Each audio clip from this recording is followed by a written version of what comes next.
Welcome back जी, ज़ैद साहब continue please.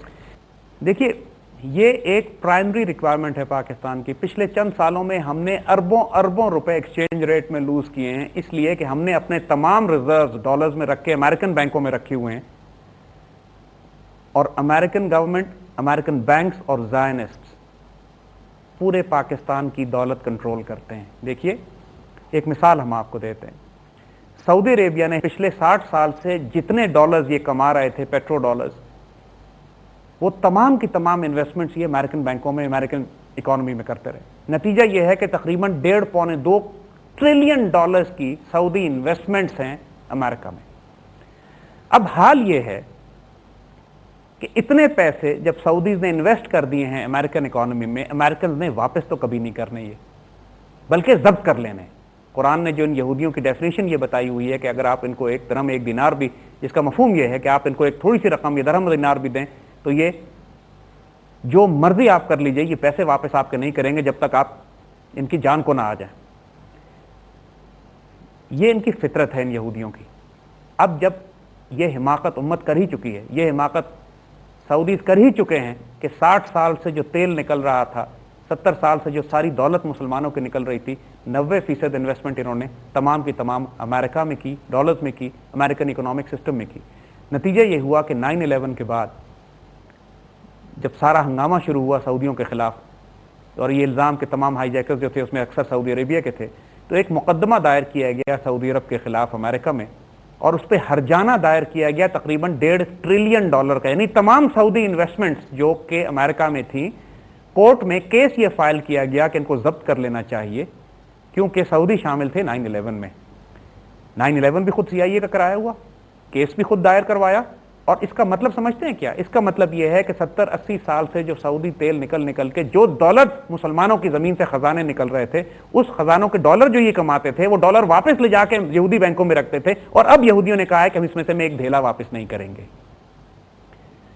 यानी उम्मत का ये हाल कि हमारी तमाम दौलत जो हमने यहूदियों के पास रखवाई थी, हमारा भी तो दिमाग खराब था ना कि हमने अपनी दौलत यहूदियों के पास रखवाई ले जाके, इस उम्मीद पर कि जब हमें जरूरत होगी हमें वापस कर देंगे।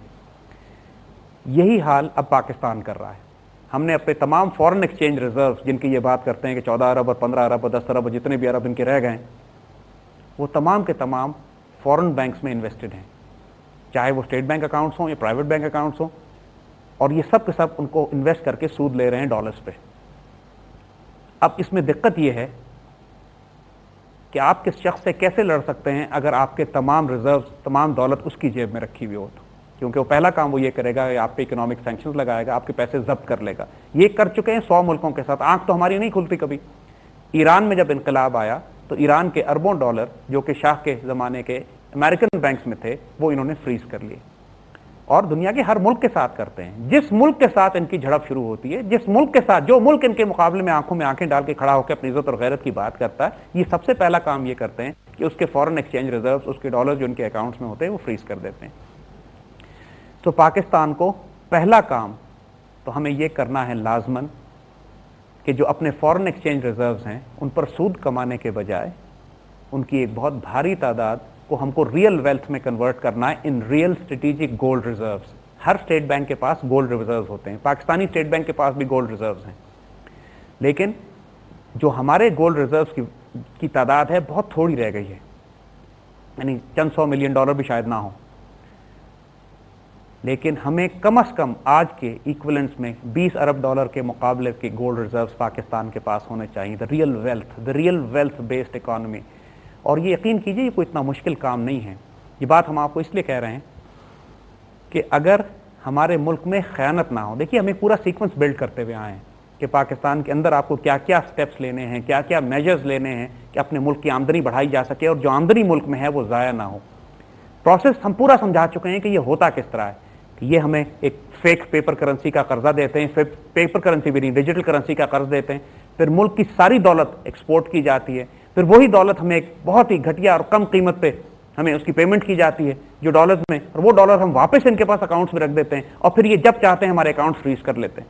यानी एक ऐसा नापाक निजाम है ये कि जिसमें पूरी पूरी कौमों को गुलाम बना के नोचा और घसोटा इस तरह जाता है کہ کسی قوم کی کوئی دولت اس کے اپنے لوگ نہ استعمال کرتے ہیں نہ اس میں باقی رہتی ہے. اور اس سارے کام کو کرنے کے لیے جو اسٹرکچرل ریفارم پروگرام ہے وہ آئی ایم ایف اور ورلڈ بینک کی طرف سے, کہ ملک کے کلیدی عہدوں پہ, ملک کی اہم جگہوں پہ ان کے آدمی بیٹھے ہوتے ہیں, چاہے فائنانس منسٹر ہوں, چاہے اسٹیٹ بینک کی اسٹریٹجک لوکیشنز ہوں, چاہے وہ ہماری باقی منسٹری یا سی بی آر یا ٹیکسیشن ڈپارٹمنٹ ہے, یا مختلف جگہوں پہ اپنے لوگ بٹھاتے ہیں. لہٰذا پورے ملک میں کوئی چانس ہی نہیں باقی رہتا اس بات کا کہ ملک کبھی اپنے پیروں پہ کھڑا ہو سکے گا. جب خوشحالی آنی شروع ہوتی ہے, یہ کسی نہ کسی چیز کو, تیل کو, انرجی کو, فیول کو, گیس کو, بجلی کو مہنگا کر دیتے ہیں. جب خوشحالی آتی ہے یہ ٹیکسز بڑھا دیتے ہیں. جب خوشحالی آتی ہے یہ سبسڈی اور جو کنسیشنز ہیں جو زراعت پہ دی جاتی ہیں, ان کی پالیسیز ہی ایسی ہوتی ہیں کہ دے میک شور کہ جو قرضے سے بینیفٹ مل سکتا ہے, جو قرضہ لے کے کوئی قوم اگر کوئی کام, کوئی ڈیولپمنٹ, کوئی نہر, کوئی کینال, کوئی ڈیم بنانا بھی چاہتی ہے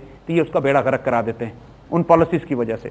سو پاکستان کے لیے فنڈامنٹل ریکوائرمنٹ یہ ہے کہ اپنے فارن ایکسچینج ریزرو شفٹ کرے, ڈالر سے نکال کے ڈائیورسیفائی کریں ویریس کرنسیز میں, چاہے ہم کو جاپنیز ین میں جائیں, چاہے چائنا میں اپنے اکاؤنٹس رکھیں. چائنا کبھی ہمارے اکاؤنٹ فریز نہیں کرے گا, ہم اس کو چائنیز بینکوں میں ٹرانسفر کر سکتے ہیں.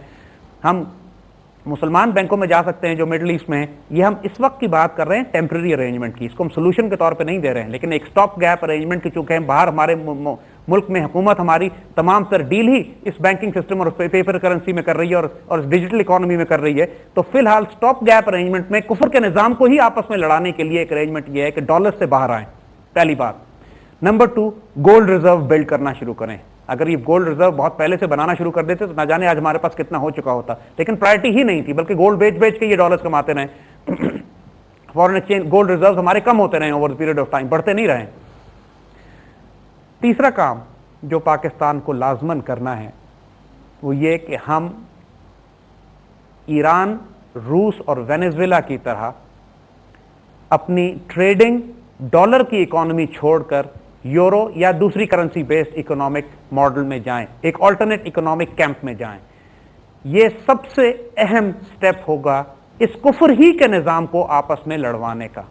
ہمارا گولڈ ریزرو بلڈ ہو, ہم پرائمریلی امریکن بینکوں سے, امریکن سسٹم سے باہر نکلنا اس لیے ضروری ہے کہ یہودی اس کو ہمارے سارے اکاؤنٹس ان کے پاس ہیں, اور جس کو کہتے ہیں انگریزی میں آل ایگز ان ون باسکٹ ہمارا اس وقت ہوا ہوا ہے. ہمارے تمام ریسورسز اور ایسٹس برٹش اور امریکن بینکس میں ہیں, اور یہ انتہائی خطرناک ہے کیونکہ دونوں طرف راسچائلڈ اور راک فیلرز اور وہی زائنٹس اور وہی بینکنگ سسٹم, وہی بینکنگ ماڈل ہے کہ جو فیڈرل ریزرو اور بینک آف انگلینڈ کو کنٹرول کرتے ہیں. انہی بڑے بڑے بینکوں میں پاکستان گورنمنٹ نے اپنے اکاؤنٹس کھولے ہوئے ہیں, اور یہ سارے پیسے مسلمانوں کے, جو سعودی عرب سے سیکھیے, ایران سے سیکھیے, سعودی عرب کی تمام دولت غرق ہونے والی ہے.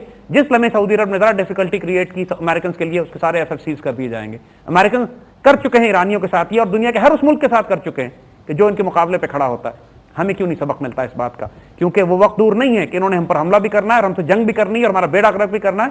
یہ ان کی خیال ہے, ہوگا نہیں انشاءاللہ, لیکن یہ ہمارے اکاؤنٹس, ہمارے ایسٹس, ہمارے پیسے, ہمارا فارن ایکسچینج ریزرو, اور عقل بھی یہ کہتی ہے کہ ہم ڈالر سے ڈائیورسیفائی کریں, اس لیے کہ ڈالر دنیا میں اب کریش ہو رہا ہے. دنیا کی تمام اکانومیز ڈالر کو ریپلیس کرنے کی کوشش کر رہی ہیں یورو میں یا دوسری کرنسیز میں.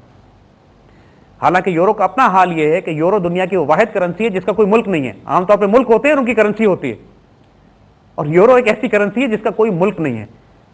یعنی وہ تو ایک عجیب و غریب fake paper currency based economic model میں یہی جادو ہے کہ آپ جو جادو چاہیں وہ چل پڑتا ہے. یہاں پر 100 روپے کے آپ 1000 بنا دیتے ہیں, 1000 کے لاکھ بنا دیتے ہیں, اصل سونا نکال کے آپ ڈیجیٹل کرنسی پہ, ڈیجیٹل اکانومی پہ چلے جاتے ہیں.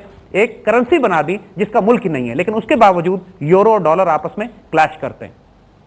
زید صاحب بات کو کنٹینیو رکھیں گے, ابھی ہم ایک چھوٹا سا بریک لے رہے ہیں اور واپس آ رہے ہیں.